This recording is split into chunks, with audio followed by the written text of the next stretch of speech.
24년 여러분의 한 해는 어떠셨어요? 여러 쉽지 않은 대내 상황과 회사에서도 구조조정이다 희망퇴직이나 어느 때보다도 살얼음판 같은 직장 생활이셨을 것 같아요. 제가 만나뵀던 대부분의 후보자분들도 그리고 회사도 그랬고요. 그리고 새해 계획을 세우신다라고 하면 무엇을 넣고 무엇을 빼시나요? 그리고 그 중에 커리어와 이직에 대한 생각은 어떠세요? 오늘은 여러분의 커리어를 조금 더 엣지 있게, 조금 더 날카롭게 만들 수 있는 세 가지 전략에 대해서 한번 말씀드려 보려고 해요. 이 세 가지를 알고 계시면 여러분이 이직을 하시든 지금 직장에서 승진을 하시든 혹여나 사업을 하시든 도움이 되는 세 가지니까요. 꼭 한번 끝까지 들어주시면 좋을 것 같습니다. 첫 번째, 지금 현재 업무에 집중해 보세요. 네, 저는 현재의 성과가 미래를 결정한다라고 생각이 됩니다. 이직의 재료는 결국 경력이에요.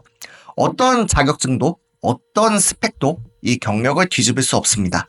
네, 근데 각자의 입장은 다 다르실 것 같아요. 내가 지금 뭔가 일은 배워야 되는데 이게 맞나 생각하는 주니어부터 또한 내가 되게 많은 압박을 받고 있는데 성과를 내야 되는 시니어까지 되게 다양한 모습이 있으시다라고 생각이 됩니다.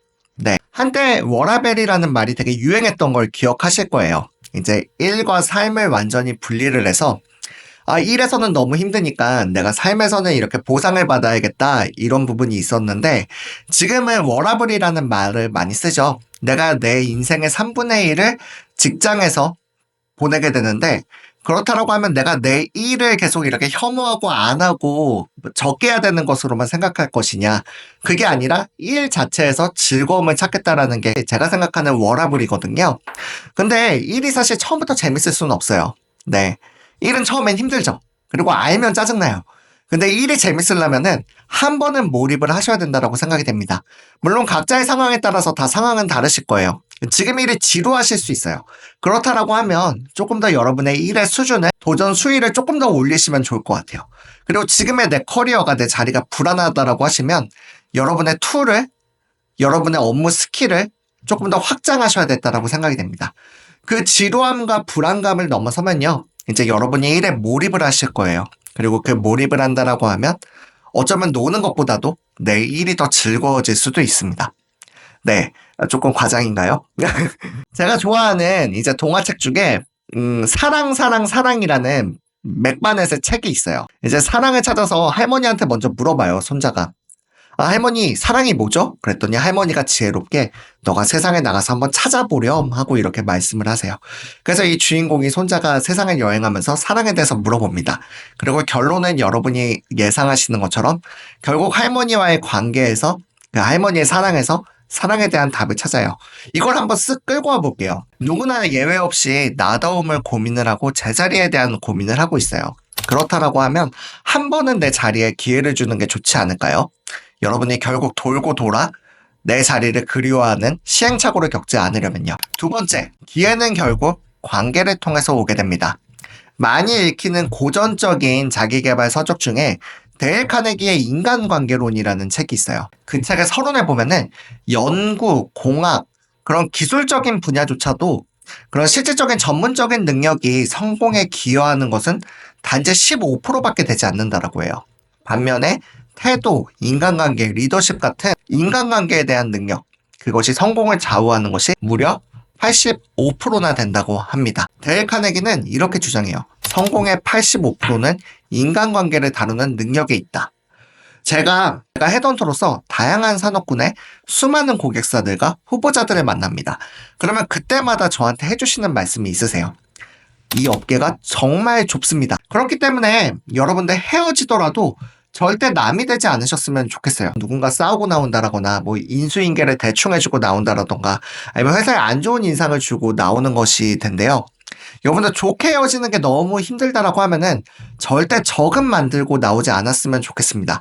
왜냐하면 제 삶이 어떻게 될지 모르는 것처럼 내 사수, 뭐 내 동료 그런 분들이 어떻게 될지 모르잖아요. 가장 좋은 채용 중에 하나가 내부 추천에 의한 채용인데 내 사수였던 사람이 나와 같이 일했던 사람이 이 사람 정말 능력 있어. 그래서 이렇게 끌어줘서 채용이 되는 경우가 되게 많이 있거든요. 저희가 쉽게 볼 수 있는 케이스로 유명 유튜버 주변에는 유명 유튜버가 많이 있습니다. 또 예전 네이버, NHN 같은 경우에 모두 같은 부서에서 근무했던 분들이 굴지 기업의 의장님들이 되셨어요. 뭐 조수용 대표나 뭐 김봉진 의장의 경우에도 그렇고요. 결국 철이 철을 날카롭게 합니다. 여러분들이 좋은 사람을 만나는 것도 너무나 중요하지만 다른 사람에게 좋은 사람으로 기억이 되는 것도 너무나 중요하다고 생각이 돼요. 세 번째, 현재에 집중하시되 변화를, 트렌드를 읽으세요.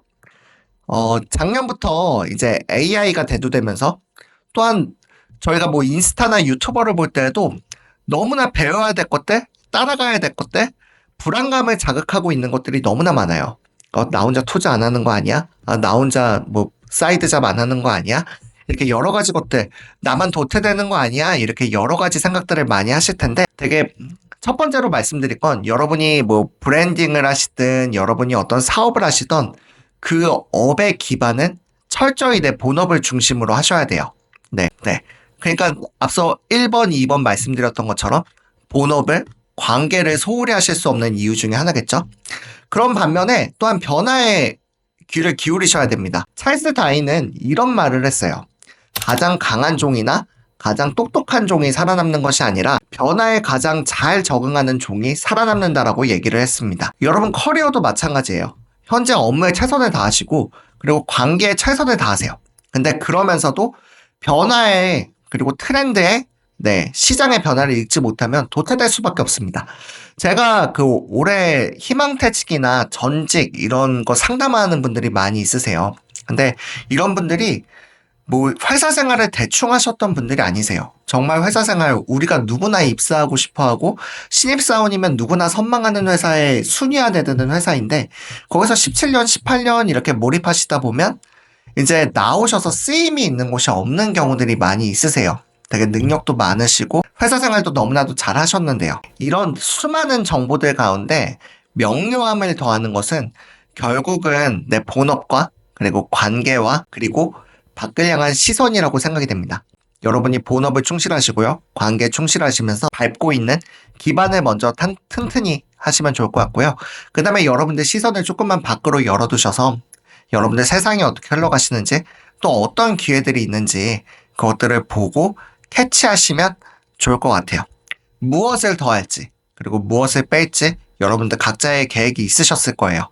그 부분을 한번 치열하게 고민을 해보시면 좋을 것 같습니다. 그리고 이것을 바탕으로 직장에서 성과를 내실 때 직장에서만 매몰되지 않으시면 좋을 것 같아요. 결국 커리어의 성장은 현재 성과, 그리고 사람과의 관계, 그리고 변화를 읽는 통찰력에서 시작된다라고 생각이 돼요. 사실 되게 진부한 말이지만 사실 본질은 되게 단순해요. 그리고 반복에는 힘이 있습니다. 그렇기 때문에 여러분들 성과를 쌓고 관계를 깊게 하시고 통찰을 넓히시면 분명 여러분들이 이직을 하시던 여러분들이 지금 직장에서 성과를 내시든 그리고 사업을 하시든 여러분의 커리어를 여러분의 삶을 조금 더 날카롭게 엣지 있게 만들 수 있으리라고 생각이 됩니다. 올해도 분명 잘 되실 겁니다. 저 역시 그렇게 노력하겠습니다. 이직의 정석 정우철입니다. 감사합니다.